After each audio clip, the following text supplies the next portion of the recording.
আসসালামু আলাইকুম সুপ্রিয় দর্শক, এনটিভির ইউরোপ নিউজে আপনাদের সবাইকে শুভেচ্ছা সহ আমন্ত্রণ। সাথে রয়েছি স্বপন হক। সংবাদের শুরুতেই জানিয়ে দেব প্রধান শিরোনাম। ব্রেক্সিট পরবর্তী যুক্তরাজ্যের নাগরিকদের ঐক্যের প্রশংসায় ব্রিটিশ প্রধানমন্ত্রী। ইস্টার সানডে উপলক্ষে দেওয়া এক শুভেচ্ছা বার্তায় তার মন্তব্য। মায়ের মৃত্যু ভুলতে প্রিন্স হ্যারিকে মানসিক চিকিৎসকের পরামর্শে চলতে হয়েছে ২০ বছর। মৃত্যুর পর ২ বছর মানসিকভাবে পুরোপুরি বিপর্যস্ত। টেলিগ্রাফকে দেওয়া সাক্ষাৎকারে তথ্য প্রকাশ। জিসিএসসি গ্রেডিং পদ্ধতি পরিবর্তনের ফলে ইংল্যান্ডের স্কুলগুলোতে অনিশ্চয়তা তৈরির আশঙ্কা। A+ থেকে জি গ্রেডকে পরিবর্তন করে গ্রেড 9 থেকে গ্রেড 1-এ রূপান্তর করার পরিকল্পনা। এবং ঐতিহাসিক মুজিবনগর দিবসে বঙ্গবন্ধু শেখ মুজিবুর রহমানের প্রতিকৃতিতে ফুল দিয়ে শ্রদ্ধা। মুক্তিযুদ্ধের চেতনায় সবাইকে ঐক্যবদ্ধ হওয়ার আহ্বান আওয়ামী লীগের সাধারণ সম্পাদকের।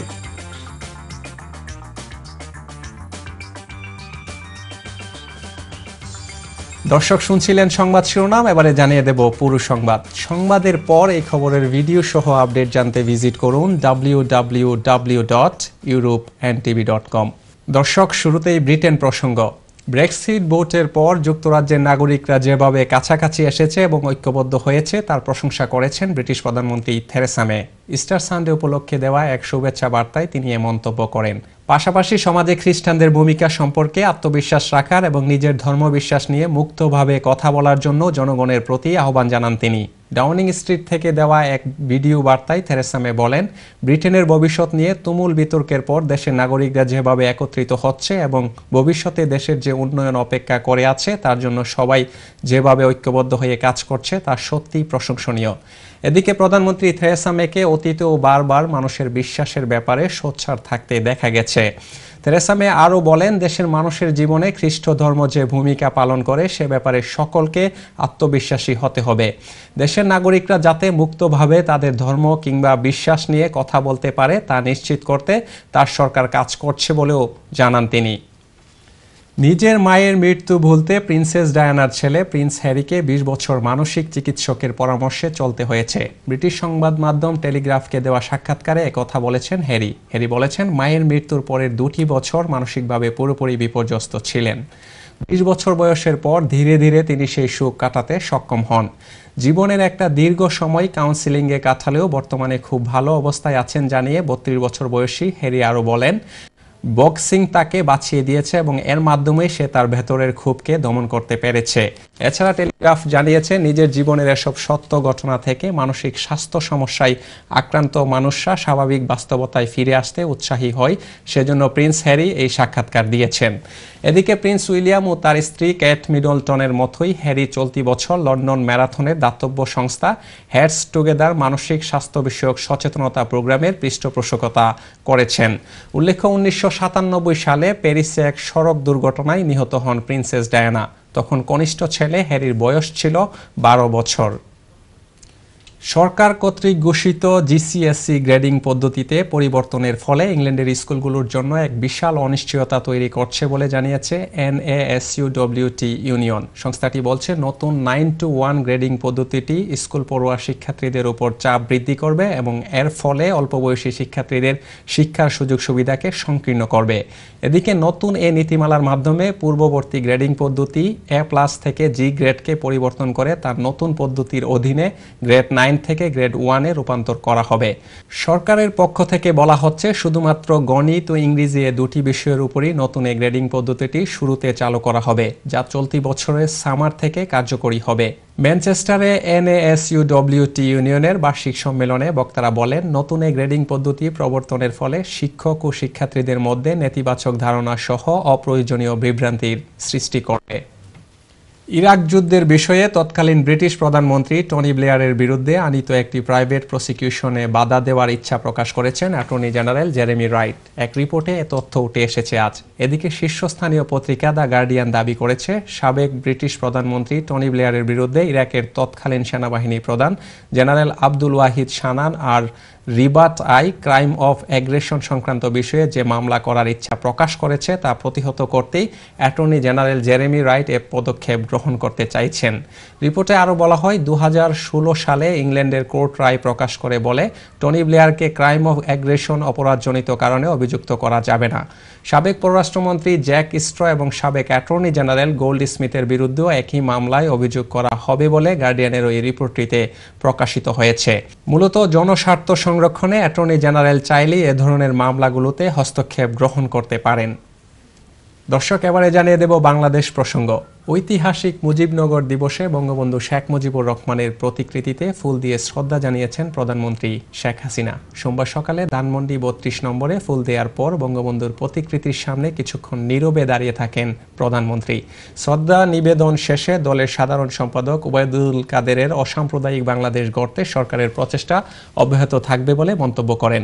এছাড়া দেশের ইতিহাসের বিশেষ এই দিনটিতে বাংলাদেশের স্থপতি জাতির জনক বঙ্গবন্ধু শেখ মুজিবুর রহমানকে স্মরণ করেন প্রধানমন্ত্রী শেখ হাসিনা। শ্রদ্ধা জানান বঙ্গবন্ধুর প্রতিকৃতিতে। বিস্তারিত দেখুন রিপোর্টে। ঐতিহাসিক মুজিবনগর দিবস উপলক্ষে ধানমন্ডিতে বঙ্গবন্ধু ভবনের সামনে জাতির পিতা শেখ মুজিবুর রহমানের প্রতিকৃতিতে শ্রদ্ধা জানান প্রধানমন্ত্রী শেখ হাসিনা। পরে আওয়ামী লীগ সভানেত্রী হিসেবে দলের কেন্দ্রীয় নেতাদের সাথে নিয়ে বঙ্গবন্ধুর প্রতি শ্রদ্ধা জানান শেখ হাসিনা। এ সময় সরকারের বেশ কয়েকজন মন্ত্রী এবং আওয়ামী লীগের সিনিয়র নেতারা উপস্থিত ছিলেন। এরপর আওয়ামী লীগের সহযোগী সংগঠনগুলোর পক্ষ থেকে বঙ্গবন্ধুকে ফুল দিয়ে সম্মান জানানো হয়। পরে সাংবাদিকদের সাথে আলাপকালে আওয়ামী লীগ সাধারণ সম্পাদক ওবায়দুল কাদের বলেন, মুক্তিযুদ্ধের একজন সেক্টর কমান্ডারের প্রতিষ্ঠিত দল বিএনপি মুজিবনগর দিবস পালন করে না। আজকে আমরা অবাক হয়ে লক্ষ্য করি, যারা মুজিবনগর সরকারের অধীনে সেক্টর কমান্ডার ছিলেন এবং মুক্তিযুদ্ধের বিভিন্ন সেক্টরে লড়াই করেছিলেন, তাদের দল আজকে প্রথম থেকেই তারা কিন্তু 17 এপ্রিল পালন করে না এবং এই দিনের চেতনা তারা লালন করে না। এছাড়া মেহেরপুরের মুজিবনগরের আম্রকাননে সমাবেশ করে আওয়ামী লীগ। সমাবেশে দলের কেন্দ্রীয় নেতারা অভিযোগ করেন, সন্ত্রাস এবং জঙ্গিবাদের পৃষ্ঠপোষকতা করছে বিএনপি জামাত। বিএনপির সঙ্গে কোনো আপোষ হবে না, বিএনপির সঙ্গে কোনো সংলাপের কোনো সুযোগ নাই, খুনিদের সঙ্গে কোনো সংলাপ হতে পারে না। এ ব্যাপারে আমাদের কথা পরিষ্কার, সংলাপ হবে জনগণের সঙ্গে। বিএনপি জামাতের অশুভ তৎপরতাকে আমরা রুখে দেই, সকল জঙ্গি সন্ত্রাসের শিকল উপড়ে দিয়ে আমরা বাংলাদেশকে বঙ্গবন্ধুর সেই স্বপ্নের বাংলা আমরা করব। আওয়ামী লীগ ইতোমধ্যেই আগামী নির্বাচনের প্রস্তুতি শুরু করেছে জানিয়ে দ্বন্দ্ব ও কোন্দল ভুলে দলের নেতাকর্মীদের ঐক্যবদ্ধভাবে কাজ করার আহ্বান জানান দলের সাধারণ সম্পাদক। এদিকে সূর্যোদয়ের সাথে সাথে জাতীয় পতাকা উত্তোলনের মাধ্যমে দিনের কর্মসূচির সূচনা করেন মেহেরপুরের জেলা প্রশাসক। Muksimul Ahsan, NTV news, Dhaka. জনসমর্থনহীন নতজানু সরকার দিয়ে ভারতের কাছ থেকে দেশের স্বার্থ আদায় করা সম্ভব নয় বলে মন্তব্য করেছেন বিএনপির মহাসচিব মির্জা ফখরুল ইসলাম আলমগীর। রাজধানীর ডিপ্লোমা ইঞ্জিনিয়ার্স ইনস্টিটিউশন মিলনায়তনে আয়োজিত আলোচনা অনুষ্ঠানে তিনি এই মন্তব্য করেন। এছাড়া ফখরুল বলেন, বর্তমান সরকার ক্ষমতায় আসার পর সারা দেশে বিএনপির 5 শতাধিক নেতাকর্মী গুম হয়েছে, আর 2000 নেতাকর্মী গুলিবিদ্ধ হয়ে মারা গেছে। এছাড়া আইনশৃঙ্খলা বাহিনীর সদস্যরা তাদের উঠিয়ে নিয়ে গেছে বলে পরিবারের পক্ষ থেকে অভিযোগ করা হলেও প্রতিটি অভিযোগই সরকার অস্বীকার করেছে। বিস্তারিত দেখুন রিপোর্টে। বিএনপির সাবেক সাংগঠনিক সম্পাদক এম ইলিয়াস আলীর গুম হওয়ার 5 বছর উপলক্ষে আয়োজিত আলোচনায় বিএনপি মহাসচিব বলেন, সারা দেশে 500-র অধিক বিএনপি নেতাকর্মী গুম হয়েছে। এর মধ্যে ঢাকায় গুম হয়েছে 50 জন। আইনশৃঙ্খলা বাহিনীর সদস্যরা তাদেরকে উঠে নিয়ে গেছে। পরিবারের পক্ষ থেকে এমন অভিযোগ করা হলেও প্রতিটি অভিযোগই সরকার অস্বীকার করেছে। এই পরিস্থিতিতে বিষয়টিকে আন্তর্জাতিক মহলে তুলে ধরতে ওইসব পরিবারের প্রতি পরামর্শ দেন তিনি। ইলিয়াস আলীর খোঁজ চেয়ে আন্তর্জাতিক যে সংস্থাগুলো আছে, সেই সংস্থাগুলোতে যদি আমরা বারবার আঘাত করতাম, বারবার তাদের কাছে যেতাম, তাহলে ইলিয়াস আলীকে পাই না পাই, কিন্তু এই সরকারের মুখোশ আন্তর্জাতিকভাবে অনেক বেশি উন্মোচিত হয়ে যাচ্ছে। যে আপনারা দয়া করে এই বিষয়গুলোকে আন্তর্জাতিক পর্যায়ে নিয়ে যাওয়ার জন্য উদ্যোগ গ্রহণ করেন, আমরা আপনাদের সঙ্গে সর্বান্তকরণের সহযোগিতা করব। আলোচনায় বিএনপি নেতারা বলেন, জনগণের ভোটে আওয়ামী লীগ কখনোই নির্বাচিত হতে পারবে না জেনেই তারা ভারতের সহায়তা পেতে একতরফা নানা চুক্তি করে এসেছে। ভারত আমাদের কাছে আবদার করে, ভারতের কোনো কিছু চাওয়ার অধিকার আমাদের কাছে নাই। তাদের আবদার রক্ষায় আমরা সর্বদা সক্রিয় এবং সচেষ্ট, অথচ আমাদের অধিকার প্রতিষ্ঠার ব্যাপারে আমরা নত জানো, কারণ ক্ষমতা আমার বেশি। चाहिए था पानी, मिला इलेक्ट्रिसिटी, কুছ তো মিলা তো নিয়ে আসতে পারছেন কি জানেন, মুখে করে একটা হিন্দি ভাষা নিয়ে আসতে পারছেন, বাংলা ভাষার পরিবর্তে উনি আর কিছু আনতে পারেন নাই, কুছ তো মিলা। আর সাংবাদিক ভাইদেরকে ওই সময় একটা লাড্ডু খাওয়ালেন, দিল্লিকে লাড্ডু। সরকারকে জনবিচ্ছিন্ন উল্লেখ করে বিএনপি নেতারা বলেন, জনগণ সরকারের বিরুদ্ধে ঐক্যবদ্ধ হতে শুরু করেছে। ফারহানা হীরা, এনটিভি নিউজ, ঢাকা। দর্শক, এবারে জানিয়ে দেব কমিউনিটি প্রসঙ্গ। বাংলাদেশকে পরিবর্তন এবং সুশাসন প্রতিষ্ঠার জন্য যোগ্যতা সম্পন্ন লোকদের এগিয়ে আসতে হবে। ওল্ডহামে এক মতবিনিময় সভায় প্রধান অতিথির বক্তব্যে মন্তব্য করেন human rights and piece for বাংলাদেশের প্রেসিডেন্ট অ্যাডভোকেট মঞ্জিল মোরশেদ। ওল্ডহাম থেকে আমাদের গ্রেটার ম্যানচেস্টার প্রতিনিধি দিলওয়ার হুসাইন শিবলি জানান, human rights and piece for বাংলাদেশের প্রেসিডেন্ট অ্যাডভোকেট মঞ্জিল মোরশেদের সঙ্গে ওল্ডহাম নবীগঞ্জ কল্যাণ সমিতির উদ্যোগে সুধীজনদের উপস্থিতিতে এক মতবিনিময় সভা অনুষ্ঠিত হয়েছে স্থানীয় একটি রেস্টুরেন্টে। ওল্ডহাম নবীগঞ্জ কল্যাণ সমিতির সভাপতি মুজিবুর রহমানের সভাপতিত্বে এবং মিজানুর রহমান চৌধুরীর পরিচালনায় অনুষ্ঠিত মতবিনিময় সভায় অতিথি হিসেবে আরও উপস্থিত ছিলেন প্রভাষক আব্দুল হান্নান, ডক্টর শাহনেয়াজ আব্দুল মুসাব্বির, এমবি, সাবেক কাউন্সিলর ইদু মিয়া এবং আব্দুল মান্নান মনাফ সহ কমিউনিটির বিভিন্ন নেতৃবৃন্দ। মতবিনিময় সভায় human rights and piece for বাংলাদেশের প্রেসিডেন্ট আরও বলেন, 2004 সালে সংগঠনটি প্রতিষ্ঠার পর থেকে বাংলাদেশে মানবাধিকার ও আইনের শাসন প্রতিষ্ঠা এবং অধিকার বঞ্চিত যথাসাধ্য সহযোগিতা করে যাচ্ছে। এছাড়াও তিনি জানান, বর্তমানে সংগঠনটি প্রবাসীদের অধিকার নিয়েও কাজ করে যাচ্ছে। তিনি প্রবাসীদের এই সংগঠনটির সাথে যুক্ত হওয়ার আহ্বান জানান। বিপুল উৎসাহ উদ্দীপনার মধ্য দিয়ে ম্যানচেস্টারের হিন্দু সম্প্রদায়ের আয়োজনে বাসন্তী পূজা সম্পন্ন হয়েছে। আমাদের ম্যানচেস্টার প্রতিনিধি আব্দুল মতিন জানান, বৃহস্পতিবার ম্যানচেস্টারের লং সাইড এলাকার জৈন কমিউনিটি সেন্টারে বাসন্তী পূজা অনুষ্ঠিত হয়েছে। পূজার শুরুতে প্রথমেই প্রভাতী আরতির মধ্য দিয়ে সকাল থেকে দেবীকে বরণ করে নেওয়া হয়। সরস্বতী সিনহার সার্বিক তত্ত্বাবধানে অনুষ্ঠিত বাসন্তী পূজায় গ্রেটার ম্যানচেস্টারের বিভিন্ন স্থান থেকে আগত হিন্দু সম্প্রদায়ের বিপুল সংখ্যক পূজারীরা এতে অংশগ্রহণ করেন। দিনব্যাপী বাসন্তী পূজায় দেবী দুর্গার আরাধনার মধ্য দিয়ে মণ্ডপে তেল, সিঁদুর আর মিষ্টিমুখ করে দেবীকে বিসর্জন করা হয়। পূজায় অন্যান্যদের মধ্যে উপস্থিত ছিলেন কমিউনিটি ব্যক্তিত্ব রয় বাবু, কিশোর ভট্টাচার্য, তুলসী ভৌমিক, প্রতিমা দাস, মৌসুমী দত্ত, রাখুদেব সহ আরও অনেকে।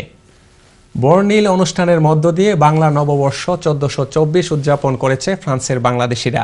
হাজারো প্রবাসীদের উপস্থিতিতে শুক্রবার বিকালে প্যারিসের ঐতিহাসিক রিপাবলিক প্রাঙ্গণে ঐতিহ্যবাহী পান্থা ইলিশ, পহেলা বৈশাখ এবং আবহমান বাংলার হাজার বছরের ঐতিহ্য ও সংস্কৃতির বিষয়ের উপর চিত্রাঙ্কন প্রতিযোগিতা ও সঙ্গীতানুষ্ঠান নিয়ে সাজানো হয় এবারের অনুষ্ঠানমালা।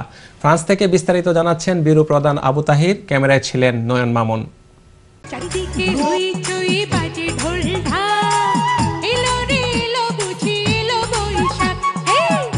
ব্যাপক উৎসাহ উদ্দীপনার মধ্য দিয়ে পুরাতন জনা আর জীর্ণকে বিদায় জানিয়ে শুভ সুন্দর ও মঙ্গলকে বরণ করার আকাঙ্ক্ষা ও সম্ভাবনায় ফ্রান্স প্রবাসীদের বাদ ভাঙা উচ্ছ্বাস নামে প্যারিসের রিপাবলিকে।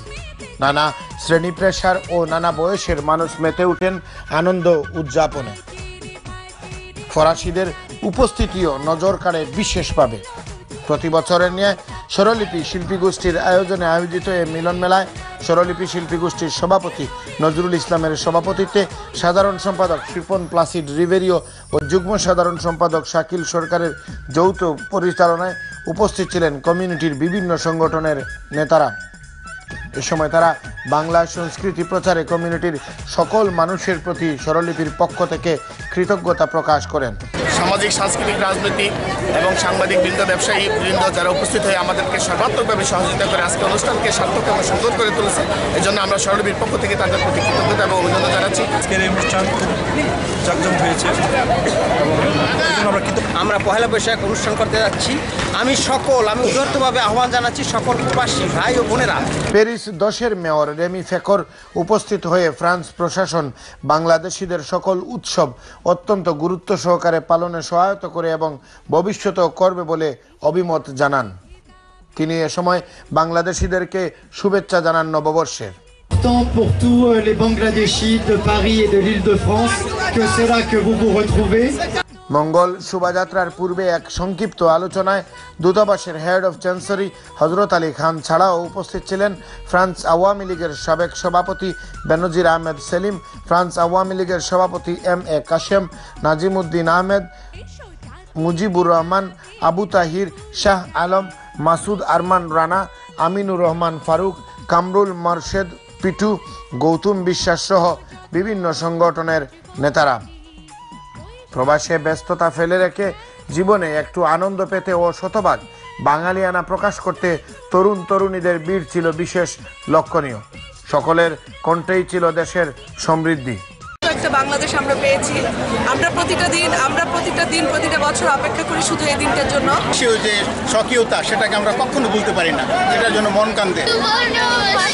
অনুষ্ঠানের শেষ অংশে ইসরাত জাহান লুচি ও ইসরাত খানম ফ্লোরার প্রাণবন্ত উপস্থাপনায় সাংস্কৃতিক অনুষ্ঠানে গান পরিবেশন করেন ইউরোপের জনপ্রিয় শিল্পীরা।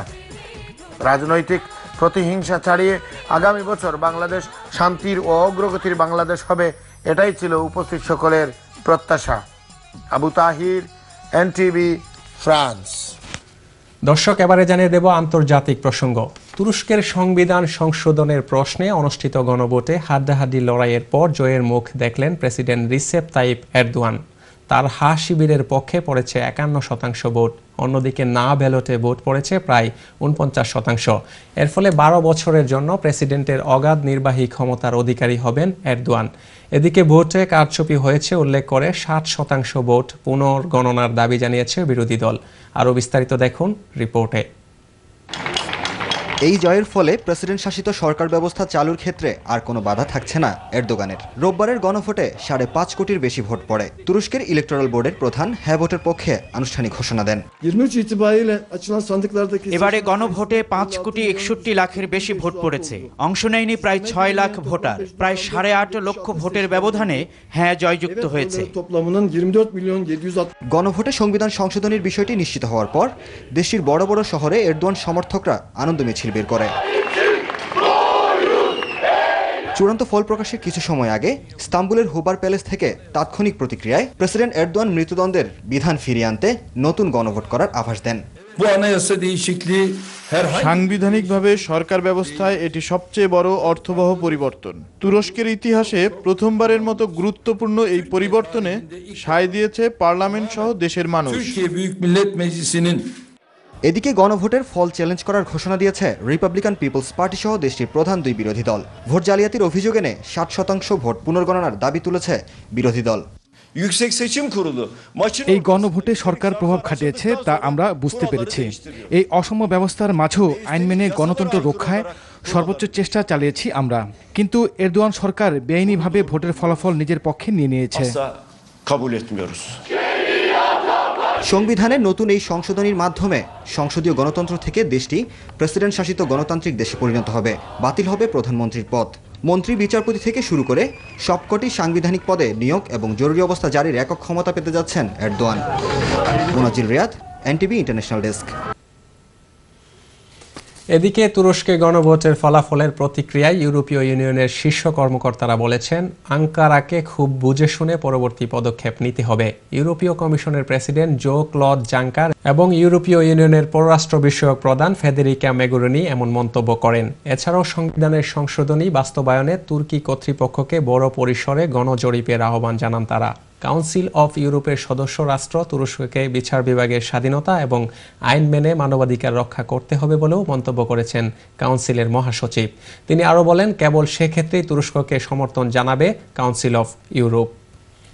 উত্তর কোরিয়া নিয়ে কৌশলগত ধৈর্য ধারণের ব্যর্থ নীতির দিন শেষ বলে জানিয়েছেন যুক্তরাষ্ট্রের ভাইস প্রেসিডেন্ট মাইক পেন্স।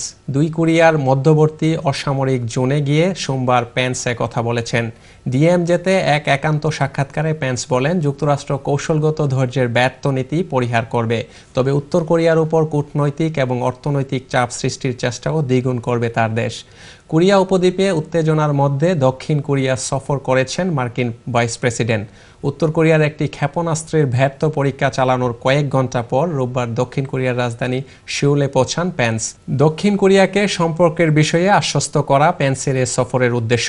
দক্ষিণ কোরিয়ার প্রতি সমর্থন ব্যক্ত করে পেন্স বলেছেন, তারা শতভাগ দক্ষিণ কোরিয়ার পাশে আছে। 10 দিনের এশিয়া সফরকালে পেন্স দক্ষিণ কোরিয়া, জাপান, ইন্দোনেশিয়া এবং অস্ট্রেলিয়া সফর করবেন।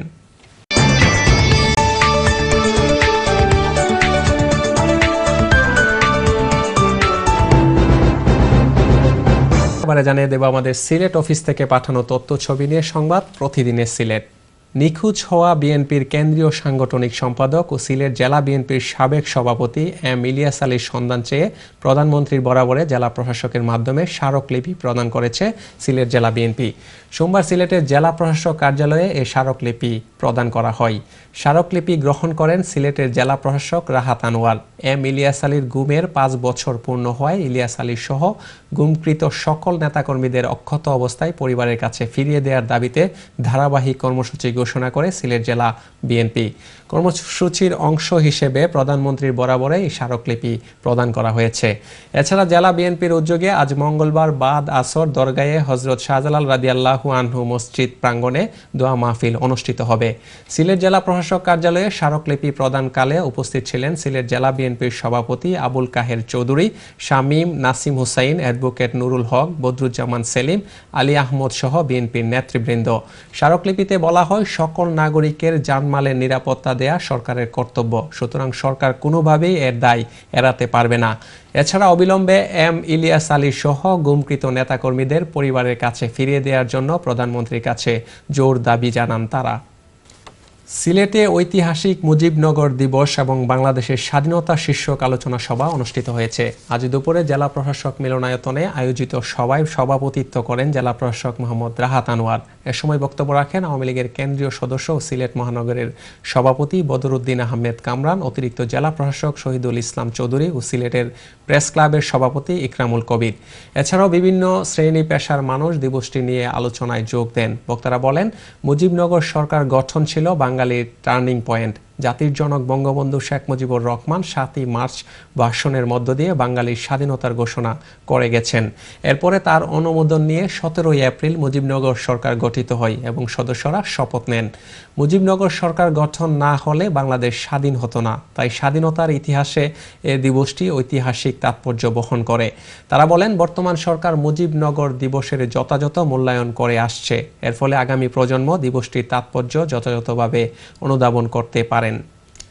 বিএনপির কেন্দ্রীয় নেতা ইলিয়াস আলী নিখোঁজের 5 বছর উপলক্ষে মৌলভীবাজার সদর উপজেলা বিএনপির একাংশের উদ্যোগে বিক্ষোভ মিছিল ও সমাবেশ অনুষ্ঠিত হয়েছে। সোমবার বিকেলে শহরের বেরির পাড় এলাকা থেকে বিক্ষোভ মিছিলটি বের হয়ে শহরের প্রধান সড়ক প্রদক্ষিণ শেষে পশ্চিম বাজার চৌরাস্তায় সমাবেশ অনুষ্ঠিত হয়। সদর উপজেলা বিএনপির সভাপতি ও পৌর কাউন্সিলর আয়াস আহমেদের সভাপতিত্বে সমাবেশে বক্তব্য রাখেন সাবেক জেলা বিএনপির সাধারণ সম্পাদক ও সাবেক পৌর মেয়র ফৈজুল করিম ময়ুন, সদর উপজেলা চেয়ারম্যান ও সাবেক জেলা বিএনপির যুগ্ম আহ্বায়ক ভিপি মিজানুর রহমান মিজান সহ আর অনেকে। সমাবেশে বক্তারা ইলিয়াস আলীকে ফিরিয়ে দেওয়ার দাবি করেন। দর্শক, সংবাদ শেষ করব, তবে শিরোনামগুলো জানিয়ে দিচ্ছি আবারও। ব্রেক্সিট পরবর্তী যুক্তরাজ্যের নাগরিকদের ঐক্যের প্রশংসায় ব্রিটিশ প্রধানমন্ত্রী। ইস্টার সানডে উপলক্ষে দেওয়া এক শুভেচ্ছা বার্তায় তার এই মন্তব্য। মায়ের মৃত্যু ভুলতে প্রিন্স হ্যারিকে মানসিক চিকিৎসকের পরামর্শে চলতে হয়েছে 20 বছর। মৃত্যুর পর 2 বছর মানসিকভাবে পুরোপুরি বিপর্যস্ত। টেলিগ্রাফকে দেওয়া সাক্ষাৎকারে তথ্য প্রকাশ। জিসিএসসি গ্রেডিং পদ্ধতি পরিবর্তনের ফলে ইংল্যান্ডের স্কুলগুলোতে অনিশ্চয়তা তৈরির আশঙ্কা। A+ থেকে G গ্রেডকে পরিবর্তন করে গ্রেড 9 থেকে গ্রেড 1-এ রূপান্তর করার পরিকল্পনা। এবং ঐতিহাসিক মুজিবনগর দিবসে বঙ্গবন্ধু শেখ মুজিবুর রহমানের প্রতিকৃতিতে ফুল দিয়ে শ্রদ্ধা। মুক্তিযুদ্ধের চেতনায় সবাইকে ঐক্যবদ্ধ হওয়ার আহ্বান আওয়ামী লীগের সাধারণ সম্পাদকের।